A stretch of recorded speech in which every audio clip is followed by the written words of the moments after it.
आता महत्त्वाच्या बातम्या ज्या आहेत त्या आपण पाहणार आहोत। त्यासोबत आता ब्रेकिंग बातमी एक आलेली आहे। अवैध वाळू वाहतुकीवरती अंकुश ठेवण्यासाठी तात्काळ कारवाई करू असं आश्वासन महसूल मंत्री चंद्रशेखर बावनकुळे यांनी दिलंय।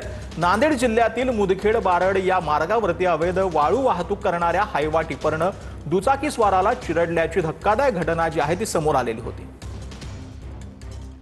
आजच दखल घेतो। मी जर नांदेडमध्ये आलो आहे तर मी जिल्हाधिकाऱ्याशी बोलून अवैध वाळूवर कसा अंकुश त्या ठिकाणी ठेवता येईल, आम्ही तशा खूप चांगल्या पॉलिसी केल्या आहे। पण त्यापेक्षाही जर आता अवैध प्रकारे सुरू झालं असेल किंवा तुम्ही सांगता त्या तथ्य आहेत, कारण शेवटी एखादा पत्रकार सांगतो तेव्हा त्या तथ्य असतं आणि म्हणून याची पूर्ण मी तपासणी करीन आणि योग्य कारवाई आजच करेन।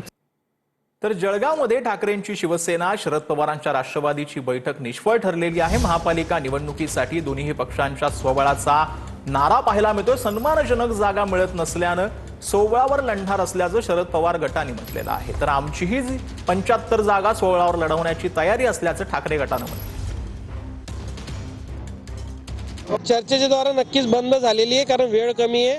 चर्चा करत आम्ही वेळ घालवणार नाही, आम्ही तयारीला लागू। उद्या आमची जिल्हा मीटिंग आहे, त्या ठिकाणी आमचे समन्वयक माजी केंद्रीय मंत्री जयसिंगराव गायकवाड साहेब येत आहे, जिल्ह्याचे ज्येष्ठ नेते आदरणीय खडसे साहेब येत आहे आणि आम्ही सर्व कार्यकर्त्यांना उद्या तयारीला लागायचे निर्देश त्या ठिकाणी देऊ। एकला चालू रे पद्धतीचा नारा त्यांनी दिला असेल तर निश्चितच महाविकास आघाडीतनं लढता आम्ही आमचे स्वतंत्र 75 जागा या मशाल चिन्हावर या ठिकाणी लढण्यासाठी आम्ही तयार आहोत।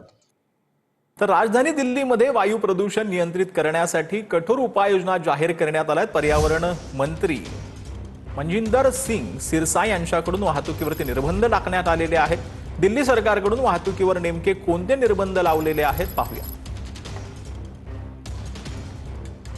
तर वैध प्रदूषण नियंत्रण प्रमाणपत्र म्हणजे पीयूसी शिवाय इंधन उपलब्ध होणार नाही, हा पहिला निर्बंध लावलेला आहे।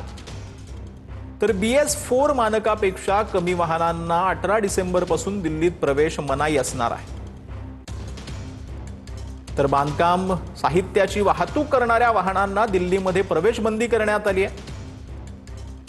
डिझेल जनरेटर सेट प्रदूषण करणाऱ्या व्यावसायिक आस्थापनांवरही कडक कारवाई जी आहे ती केली जाणार आहे।